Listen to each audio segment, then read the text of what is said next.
Cordial saludo, mi nombre es Yurlani Gutiérrez, yo soy residente de primer año de alergología. El día de hoy les traigo el tema de la fisiopatología de la alergia alimentaria.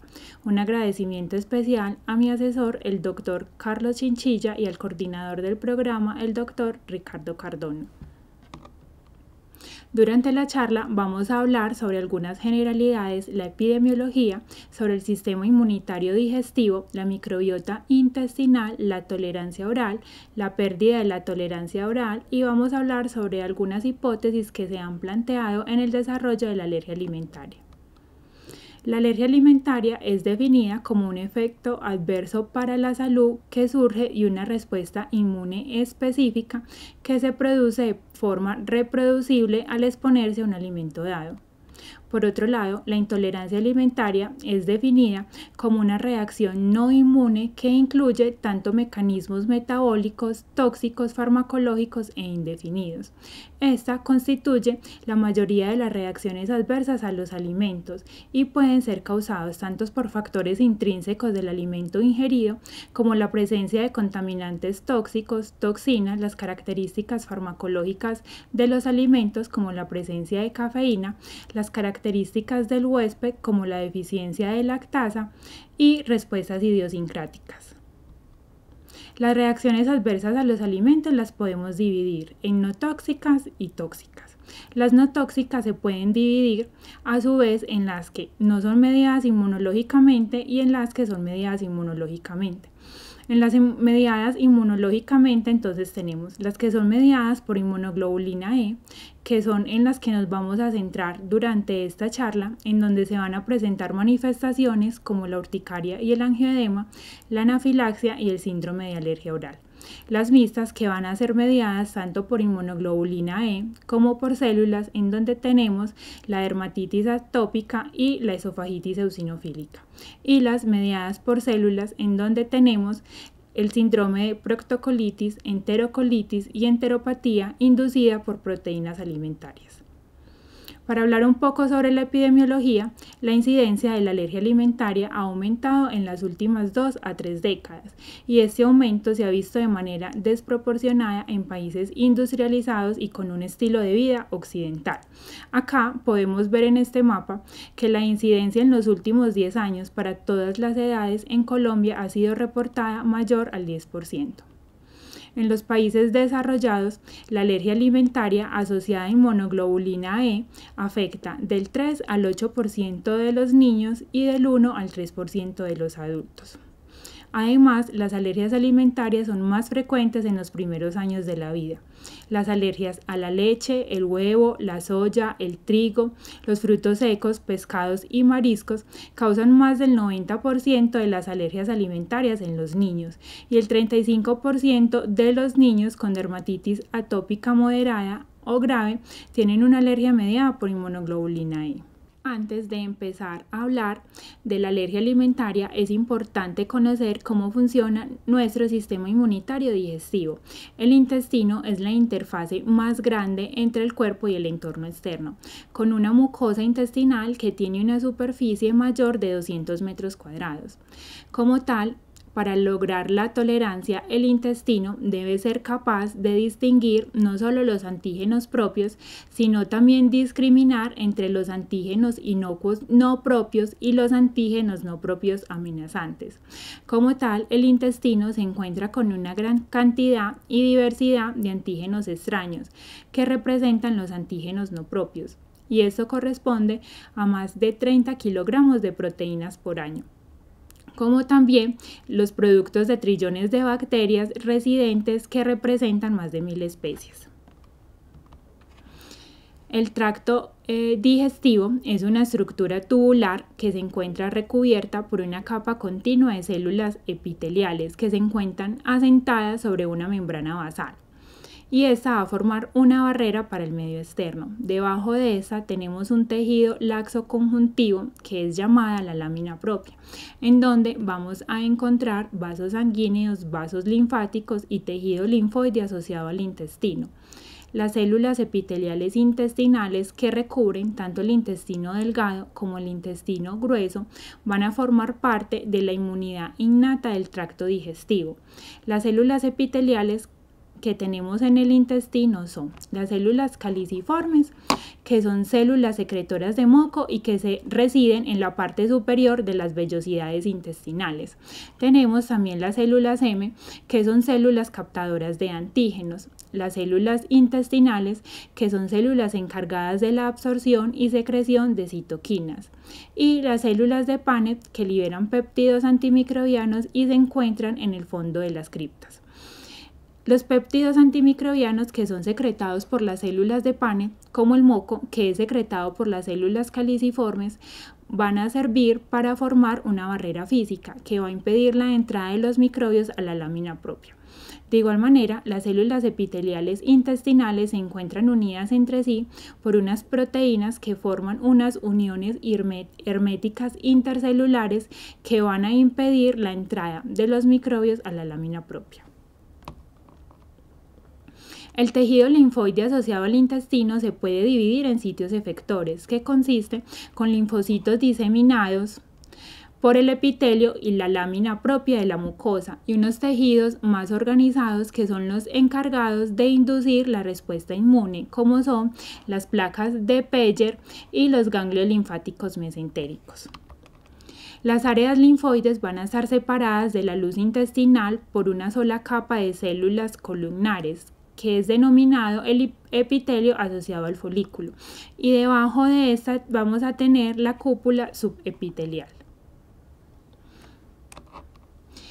El epitelio asociado al folículo, a diferencia del epitelio que recubre las mucosas de las vellosidades, presenta una frontera de cepillo menos pronunciada, está infiltrada por un gran número de células, incluyendo linfocitos T, linfocitos B, células dendríticas y macrófagos, y algo muy característico es la presencia de las células M.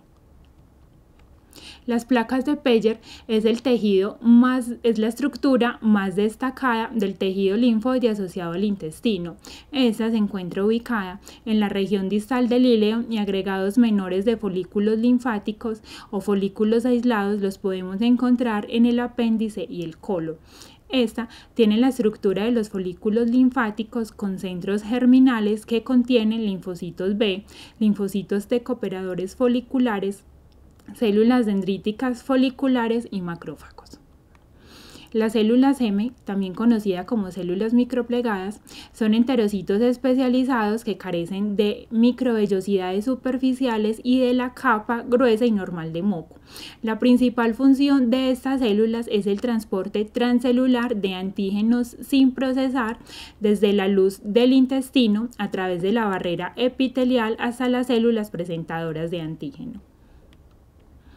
En la mucosa del intestino vamos a tener diferentes subtipos de células dendríticas que se van a expresar de manera constitutiva y se va a definir por la presencia de moléculas que tenga en su superficie y su función. Uno de esos subtipos son las células dendríticas que expresan la cadena de integrina CD11B y el receptor para quimiosina CX3CR1. Estas células dendríticas lo que hacen es que extienden sus procesos dendríticos entre las células epiteliales intestinales hacia la luz del intestino para captar los antígenos. Posteriormente van a migrar a los ganglios linfáticos mesentéricos, donde inician la activación y diferenciación a linfocitos T efectores proinflamatorios.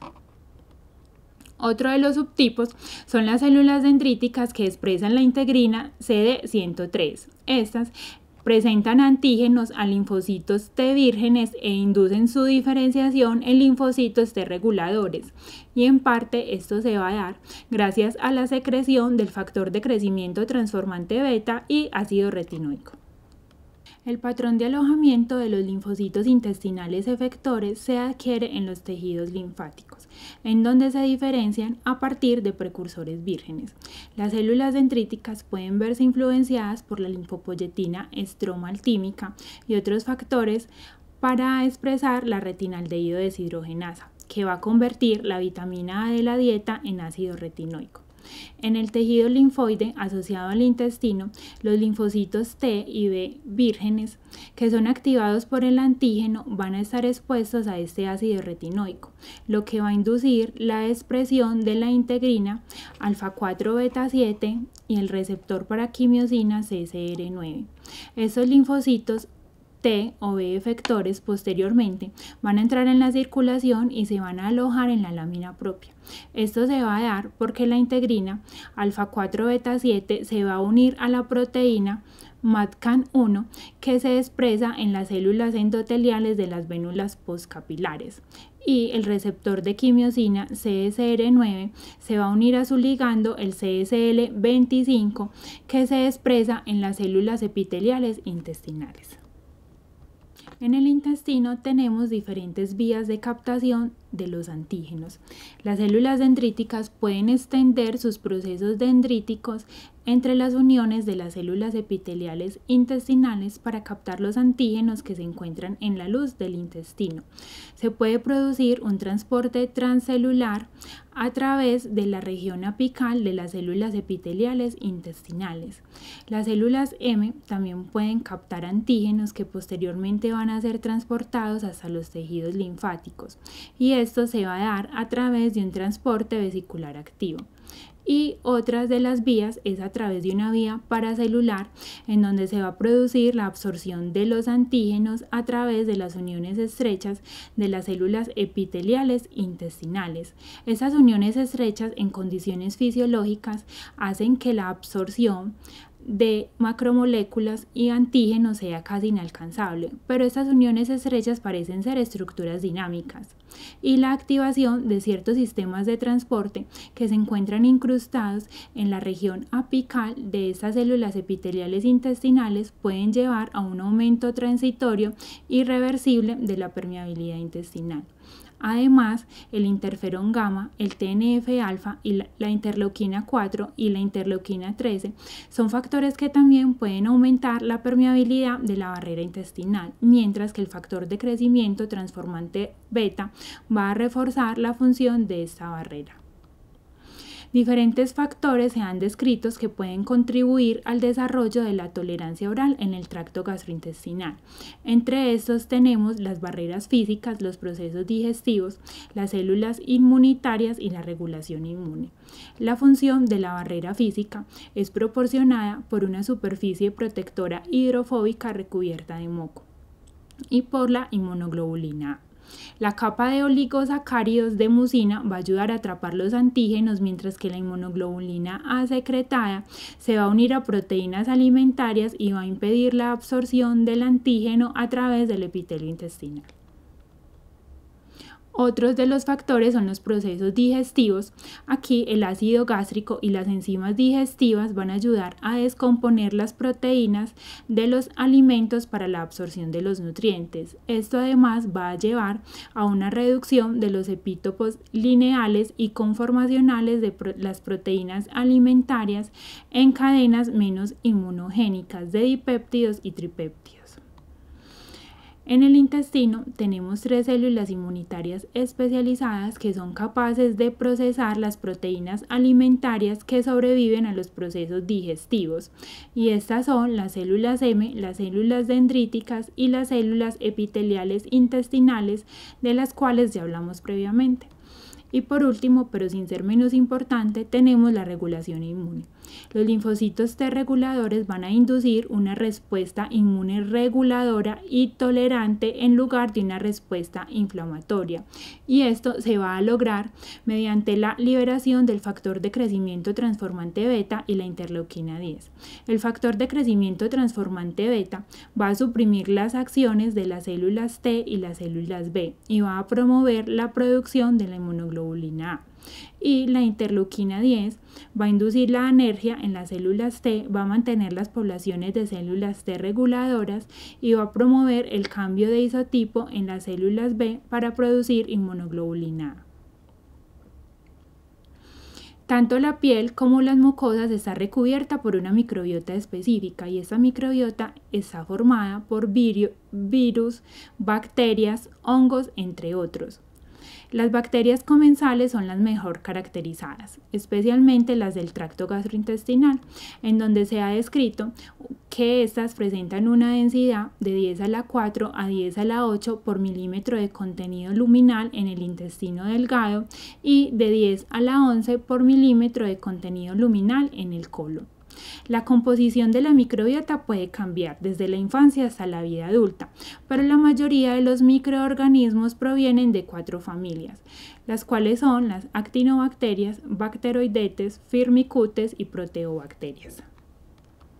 Los microbios producen compuestos inmunomoduladores como los ácidos grasos de cadena corta, que son metabolitos que resultan tras la fermentación de las fibras de la dieta soluble por parte de las bacterias comensales. Estos se van a unir a receptores acoplados a proteína G para modular la permeabilidad epitelial, intestinal y la inducción de células T reguladoras. Se han descrito que hay ciertos factores que pueden influir en la composición de la microbiota, como es la vía del nacimiento, el medio ambiente en donde se va a desarrollar el paciente, la dieta, la exposición a antibióticos perinatales y postnatales y la infección con patógenos virales y otros. Una microbiota saludable nos va a inducir una respuesta protectora de barrera en el intestino a través de la producción de ácidos grasos de cadena corta. Estos ácidos grasos de cadena corta pueden estimular a las células linfoides innatas tipo 3 para que produzcan interleuquina 22, las cuales en las células de Paneth va a aumentar la producción de péptidos antimicrobianos y en las células caliciformes va a aumentar la producción de moco. Esto va a llevar a que se dé un reforzamiento de esa barrera epitelial, controlando además la ubicación y composición de la microbiota. Cuando se produce una disbiosis, todas estas vías de protección no se pueden generar y la función de la barrera epitelial desregulada y una capa de moco comprometida van a permitir una mayor permeabilidad a los antígenos alimentarios. Las células epiteliales dañadas entonces van a liberar alarminas como la interleuquina 25, la linfopoyetina estromaltímica y la interleuquina 33. Esas van a estimular a las células linfoides innatas tipo 2 para producir interleuquina 4 e interleuquina 33. Y esto va a favorecer la sensibilización a los antígenos alimentarios mediante la generación de linfocitos Th2. Acá, en esta diapositiva, podemos ver cómo se produciría la interacción entre la microbiota, el sistema inmune innato y adaptativo en la inducción de tolerancia dentro de la mucosa. Los metabolitos derivados de los microbios pueden llevar a la activación del inflamosoma en las células epiteliales intestinales. Esto va a dar como resultado la liberación de interleuquina 18 y péptidos antimicrobianos que van a reforzar la función de la barrera intestinal. Además, las células linfoides innatas tipo 3 van a liberar interleuquina 22 que también puede reforzar esa función de barrera. La interleuquina 1 beta, secretada por los macrófagos que se encuentran en la mucosa, van a estimular la liberación del factor estimulante de colonias de granulocitos y macrófagos a partir de las células linfoides innatas tipo 3. Este va a estimular a las células dendríticas para que produzcan interleuquina 10 y ácido retinoico, lo que va a favorecer la generación de células T y B reguladoras. Las células dendríticas además pueden verse influenciadas directamente por metabolitos derivados de las bacterias, como son los ácidos grasos de cadena corta y la histamina, que van a polarizar la producción de citoquinas a través de la señalización de receptores acoplados a proteína G. Además, los ligandos de las bacterias pueden activar directamente receptores de reconocimiento de patrones, como es el receptor Toll-like 2, el cual va a estimular la liberación de interleuquina 10 y ácido retinoico a partir de células dendríticas. Y además, los macrófagos que se encuentran en la mucosa también van a producir grandes cantidades de interleuquina 10, lo que va a favorecer la generación e inducción de esas células B y T reguladoras. Los metabolitos derivados de la microbiota, como los ácidos grasos de cadena corta, y la histamina también pueden actuar directamente sobre estas células T y B reguladoras, polarizando la producción de estas células. La tolerancia oral es definida como una supresión sistémica de la respuesta inmune celular y humoral a un antígeno al cual un individuo previamente se ha expuesto. Para que se desarrolle la tolerancia oral, a nivel inmunológico se debe presentar una supresión de células Th2, una generación de células T reguladoras, una producción disminuida de inmunoglobulina E por las células B, un aumento de la producción de inmunoglobulina A e inmunoglobulina G4 por las células B, una supresión de las células T efectoras que van a migrar hacia los tejidos, una inducción de células dendríticas productoras de interleuquina 10 y una supresión en la activación de basófilos, eosinófilos y mastocitos. En condiciones normales, los antígenos alimentarios ingresan a las placas de Peyer o a la mucosa intestinal al transitar entre enterocitos o por un transporte activo a través de enterocitos, células M o células caliciformes. Los antígenos también pueden ser captados por macrófagos que expresan el receptor de quimiosina CX3-CR1, los cuales pueden extender sus pseudópodos entre las uniones de las células epiteliales intestinales para captar los antígenos en la luz intestinal. Estos macrófagos secretan interleuquina 10 que va a favorecer la generación de células T reguladoras. Otras células que pueden captar antígenos son las células dendríticas CD103, las cuales expresan además el receptor de quimiosina CSR9 y la integrina alfa-4 beta-7. Estas células dendríticas tienden a la generación de células T reguladoras y esto ha sido explicado por la presencia de la retinaldehído deshidrogenasa que, como habíamos mencionado previamente, va a convertir la vitamina A de la dieta en ácido retinoico. Este va a señalizar a través de receptores que se encuentran en los linfocitos T para inducir la expresión de la integrina alfa-4 beta-7 y el fosfe-3 positivo. Este último es un factor de transcripción que es importante en la inducción y el mantenimiento de un fenotipo T regulador.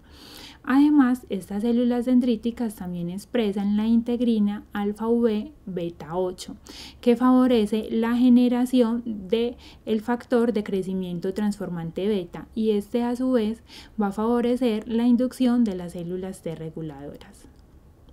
Si la tolerancia oral no se desarrolla o se rompe, el individuo se sensibiliza, lo cual va a llevar a la producción de anticuerpos IgE específicos para los antígenos alimentarios en algunas condiciones clínicas, generando manifestaciones clínicas tras la reexposición a dichos antígenos.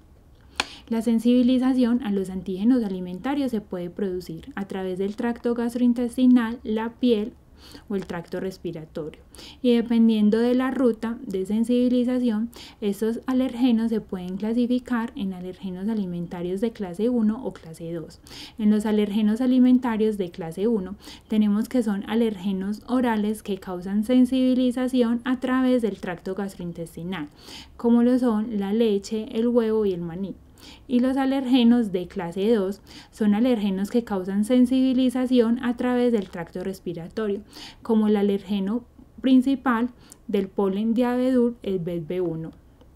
Las respuestas inmunes contra estos alergenos pueden reaccionar de forma cruzada con alergenos alimentarios homólogos para causar síntomas, como con el alergeno mayor de la manzana, el MALD1. Otro factor que puede estar implicado en el desarrollo de la sensibilización son las propiedades alergénicas de los alimentos mismos, y aunque existe una gran cantidad y variedad de proteínas en la dieta, solo una pequeña parte de ellas es responsable de la mayoría de las alergias a los alimentos, y estas están dominadas por la leche, el huevo, el trigo, las nueces, el pescado, los mariscos y la soya. Y todos estos tienen en común un bajo peso molecular, una abundancia de sus epítopos relevantes, la solubilidad en agua, la presencia de residuos de glicosilación y la resistencia relativa al calor y la digestión. Se cree que cada una de estas características va a contribuir a la capacidad de los alergenos alimentarios para sobrevivir a los procesos digestivos e inducir una respuesta Th2, que va a dar como resultado la producción de inmunoglobulina E y las manifestaciones de alergia a los alimentos. Los factores que influyen en la respuesta inmune a los antígenos alimentarios los podemos dividir en los factores relacionados con los alimentos y los factores individuales.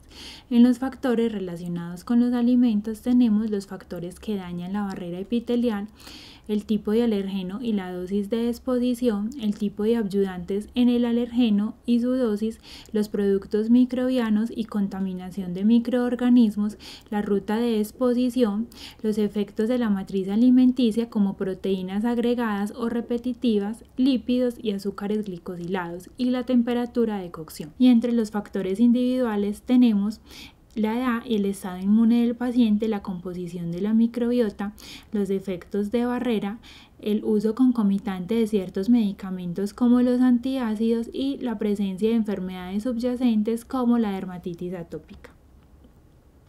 Cuando se produce la pérdida de la tolerancia oral, se va a dar una ruptura de las vías tolerogénicas. Esto va a llevar a un cambio de la inducción de células T reguladoras por las células dendríticas CD103 a la generación de células Th2. Posiblemente esto se deba por la presencia de patrones moleculares asociados a patógenos o la lesión en las células epiteliales intestinales, la activación de ciertos receptores para patrones moleculares asociados a patógenos, como sería el receptor Toll-like el 2, 5, 7 y 8 va a aumentar la capacidad de las células dendríticas para activar las células Th2 efectoras. Además, citoquinas que son liberadas por las células epiteliales intestinales como la interleuquina 25, la 33 y la linfopoyetina estromaltímica pueden inducir la producción o la generación de esas células Th2 y su expansión. Entre las citoquinas que son producidas por estas células tenemos la interleuquina 4, que va a inducir un cambio de isotipo para la producción de inmunoglobulina E por estos linfocitos B. Además, en los macrófagos va a aumentar la supervivencia de estas células. Esta interleuquina 4 tiene además una función autocrina, aumentando la expansión de las células Th2. La interleuquina 4 va a suprimir la función de las células T reguladoras, va a inducir que estas produzcan además interleuquina 4, lo que las convierte en un fenotipo patogénico. Las células linfoides innatas tipo 2 pueden ser estimuladas por las citoquinas que son liberadas por las células epiteliales intestinales y estas van a secretar interleuquina 4 e interleuquina 13 que van a suprimir la función de las células T reguladoras. En la alergia alimentaria mediada por inmunoglobulina E posterior al ingerir el antígeno alimentario, este va a cruzar la mucosa intestinal por los mecanismos previamente descritos. El antígeno alimentario se va a unir a la inmunoglobulina E específica para ese antígeno, que se encuentra unida a los receptores de alta afinidad para inmunoglobulina E que están en la superficie de los mastocitos. Cuando se produce un entrecruzamiento del receptor, se va a dar la activación del mastocito con la posterior liberación de sus mediadores preformados y se va a generar la síntesis de metabolitos del ácido araquidónico. Todo esto va a dar como resultado vasodilatación, aumento en la permeabilidad vascular y una constricción del músculo liso, que en el intestino se va a ver reflejado como una hiperemia intestinal, un edema de la pared intestinal, vómito y diarrea. Estos alergenos pueden entrar en la circulación al igual que los mediadores que son liberados por los mastocitos y basófilos activados y pueden llegar a tejidos distantes afectando el sistema cardiovascular, sistema respiratorio, sistema cutáneo o el sistema nervioso central, lo que puede llevar a una anafilaxia. a diferencia de otras anafilaxias, por ejemplo las producidas por picaduras de himenópteros o medicamentos. Las reacciones a los alimentos no van acompañadas de un aumento en los niveles de triptasa sérica, y esto podría ser explicado porque los mastocitos que se encuentran en la mucosa del intestino tienen unas bajas cantidades de esta proteasa. Se han descrito 3 hipótesis por separado para explicar cómo se puede producir la alergia alimentaria. Acá entonces tenemos la hipótesis de la exposición dual a los alergenos. Esta plantea que la sensibilización alérgica a los alimentos se produce mediante una sensibilización cutánea a bajas dosis, mientras que el consumo temprano de las proteínas alimentarias va a inducir la tolerancia oral, pero esta podría llegar demasiado tarde para evitar que se desarrolle la alergia. Acá les traigo este estudio publicado en febrero del 2015 en la revista New England, que evaluó el consumo del maní en niños con riesgo de alergia al maní. La población fueron pacientes entre 4 y 11 meses de edad con eczema severo, alergia al huevo o ambos. Ellos asignaron al azar 640 pacientes a consumir o evitar el maní hasta los 60 meses de edad, y los participantes asignados al consumo de maní que no tuvieron una reacción a la provocación oral inicial recibieron al menos 6 gramos de proteína de maní por semana. También se asignaron cohortes de estudio separadas sobre la base de la sensibilidad preexistente al extracto del maní, y esta se determinó mediante una prueba cutánea. El resultado primario fue la proporción de participantes con alergia al maní a los 60 meses de edad, y se determinó por medio de una provocación oral a los alimentos. Se obtuvieron además muestras de polvo de las camas. Estas se obtuvieron al mes 60 de 423 participantes. El nivel medio de maní detectado en el polvo de la cama de los participantes en el grupo de evitación fue de 4.1 microgramos por gramo de polvo, mientras que el nivel en el grupo de consumo fue de 91.1 microgramos por gramo de polvo.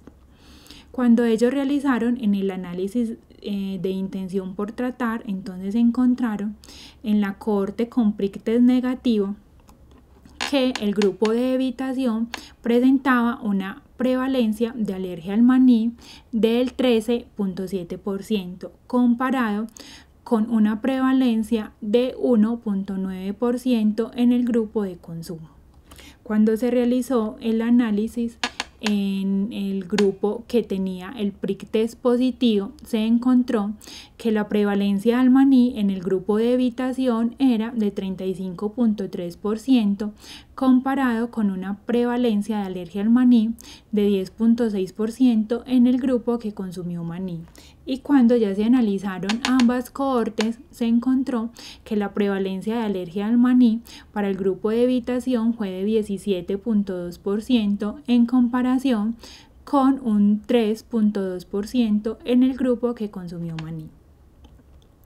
Los autores concluyeron que se observó una sensibilización muy temprana en niños sin antecedentes de consumo del maní, y que, como ellos han propuesto en la hipótesis de exposición dual a los alergenos, la exposición ambiental temprana, es decir, a través de la piel, al maní puede explicar la sensibilización temprana, mientras que la exposición oral temprana puede conducir a la tolerancia inmune. Este estudio mostró que la introducción oral temprana al maní podría prevenir la alergia en lactantes sensibilizados y no sensibilizados de alto riesgo. Otra de las hipótesis planteadas es la hipótesis de la vitamina D. Esta hipótesis es respaldada por la evidencia ecológica y epidemiológica que sugiere un papel de la deficiencia de vitamina D en el desarrollo de la alergia alimentaria, y se ha planteado que la deficiencia de vitamina D puede ir acompañado de un compromiso en la tolerancia inmune, aumento de la susceptibilidad en las infecciones y alteraciones en la composición de la microbiota. Además, se ha descrito que factores de riesgo asociados para la deficiencia de vitamina D, como es la obesidad y la raza, se han asociado con la sensibilización a alergenos alimentarios. Algunos estudios han demostrado unas tasas más altas de alergia alimentaria, prescripción de autoinyectores de adrenalina y hospitalizaciones por anafilaxias relacionadas con los medicamentos en niños que viven más lejos de la línea del Ecuador y en aquellos que nacieron en otoño o en invierno. Acá les traigo este estudio publicado en el 2013 en la revista JASI y es uno de los más referenciados cuando se está describiendo esta hipótesis. Este estudio fue realizado en Australia, en una ciudad al sur de este país, la cual tiene la prevalencia más alta informada de alergia alimentaria documentada en el mundo, con más del 10% de una muestra de población de niños de 1 año con alergia mediada por inmunoglobulina E. El objetivo que se plantearon los investigadores en este estudio fue examinar la asociación entre la insuficiencia de vitamina D y la alergia alimentaria en niños de 12 a 18 meses. Lo que ellos encontraron era que en los pacientes que tenían alergia a un alimento o a 2 o más alimentos presentaban una mayor prevalencia de deficiencia o insuficiencia de vitamina D en comparación con los pacientes que no presentaban alergia a los alimentos. En los resultados del estudio, los autores encontraron que los niños de padres nacidos en Australia con insuficiencia de vitamina D, la cual ellos definieron como unos niveles de vitamina D menor de 50 nanomoles por litro, a los 12 meses de edad, tenían un riesgo 11 veces mayor de alergia al maní confirmado por la prueba de provocación oral a los alimentos y 3 veces más probabilidades de tener alergia al huevo. Y entre los niños que estaban sensibilizados con los alimentos, aquellos con insuficiencia de vitamina D tenían 6 veces más probabilidades de ser alérgicos a los alimentos que tolerantes. Pero estos mismos hallazgos no fueron encontrados en pacientes en quienes uno de los padres era de una nacionalidad diferente. Además, no se encontraron pruebas sólidas de una asociación entre la alergia alimentaria en el primer año de vida en términos de el nivel de radiación ultravioleta ambiental en el nacimiento, la gestación al nacer y el uso materno de suplemento de vitamina D durante el embarazo. Los autores concluyen que la insuficiencia de vitamina D a los 12 meses se asocia con un aumento de probabilidades de alergia a los alimentos entre los niños con padres nacidos en Australia, en particular entre los lactantes que demuestran sensibilización alérgica. Pero se requieren más ensayos controlados, aleatorios, estratificados por estado genético, racial o migratorio para determinar si la corrección del estado de la vitamina D previene la alergia a los alimentos en niños o promueve el desarrollo de tolerancia en los niños que son alérgicos a los alimentos. Otra de las hipótesis planteadas es la hipótesis de la higiene, en donde se plantea que la falta de exposición a los microorganismos y las infecciones en la primera infancia aumentan la susceptibilidad a las enfermedades alérgicas al modular el desarrollo del sistema inmune. Se ha planteado que para el desarrollo de la tolerancia, la diversidad microbiana es importante y que cuanto más diverso sea el patrón microbiano, mejor será la maduración tolerogénica de las respuestas inmunes. En estudios observacionales se ha reportado que los factores asociados con una mayor exposición microbiana, como también la exposición a animales domésticos, vivir en una granja, tener hermanos mayores, asistir a la guardería, el parto vaginal, se ha asociado con factores que van a prevenir el desarrollo de la alergia alimentaria. Sin embargo, ninguna de estas 3 hipótesis mencionadas ha logrado explicar de una manera completa cómo se desarrolla la alergia alimentaria. Por lo tanto, se ha intentado realizar una integración de estas hipótesis para explicar cómo se podría desarrollar la tolerancia o la alergia a los alimentos. Entonces tenemos acá que unos niveles suficientes de vitamina D, una tolerancia oral y una microbiota diversa podrían favorecer el desarrollo de la tolerancia oral, mientras que unos niveles deficientes de vitamina D, una exposición cutánea a los antígenos alimentarios y una microbiota restringida podrían favorecer el desarrollo de la alergia alimentaria. Ya para finalizar, aunque las diferentes entidades clínicas estén cubiertas bajo el término general de alergia alimentaria, el mecanismo común entre todos es la pérdida de tolerancia oral al alimento o alimentos implicados. La pérdida de la tolerancia produce enfermedades mediadas por inmunoglobulina E, así como no mediadas por inmunoglobulina E, que incluyen la esofagitis eosinofílica, la proctocolitis alérgica y enterocolitis inducidas por proteína alimentaria, entre otros. Y diferentes líneas de investigación se desarrollan en la actualidad con el fin de comprobar las diferentes hipótesis propuestas hasta ahora. Muchísimas gracias.